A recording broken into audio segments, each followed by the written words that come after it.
Shalom and welcome to 2 Minutes of Torah. This year is entitled Daf Yomi Chulin Daf Tet Vav.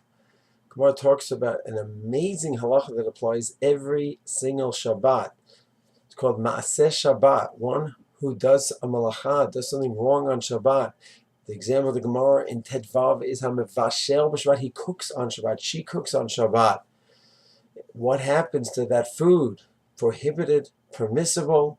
This is not only about cooking food. This is really about any malacha, and this applies so often. A person puts a light on Shabbat, makes it purposefully, unintentionally. Someone who's a non-firm relative, friend is over in the house, puts a light on.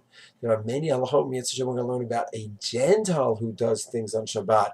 What the halacha is then, but what about when a Jew goes ahead and does this? So this is a very serious discussion, and the ramifications are endless. Person takes food, you left the light on the fridge, and another Jew at home takes the food out, opens the fridge, doesn't care that there's a light on. Can you benefit from that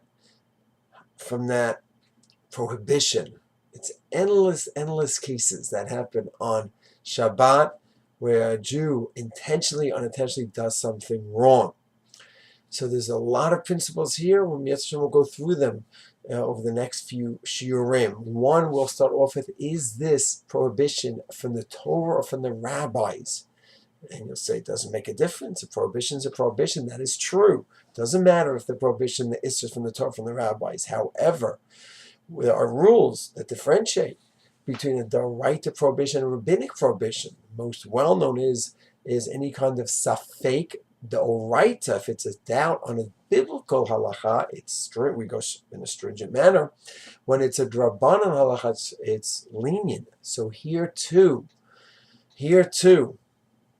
let's say the Mishnah Berurah brings down in Shin Yed Chet in Or Chaim, when it talks about Maaseh Shabbat, that's in Hilchos Bishul, but in Hilchos Bishul, where the Shulchan Aruch discusses it, it's not only by cooking that the halacha applies, but the Ramah says any malacha that's done. So Mishnah Berurah says this is a drabanan, a kanas, which means, let's say the act that was done is a machloket, is a safek. Some say it's prohibited, some say it's permissible. So what kind of halacha are we talking about here? It's a drabanan kanas. So if I have a safek, then we would say safek derabanan lekula. So I heated something up on Shabbat.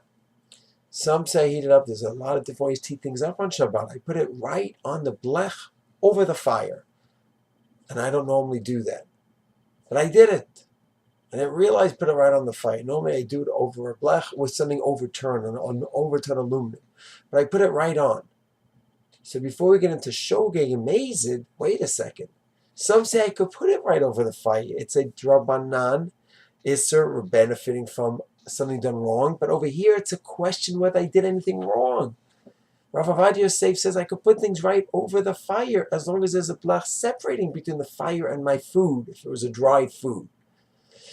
So there are a lot of ramifications to this Mishnah Berurah, that since the halacha of benefiting from Shabbat, from prohibition on Shabbat is Rabbanan, any safek would leave room for leniency. Hashem will discuss this more in the next few shiurim. Shalom.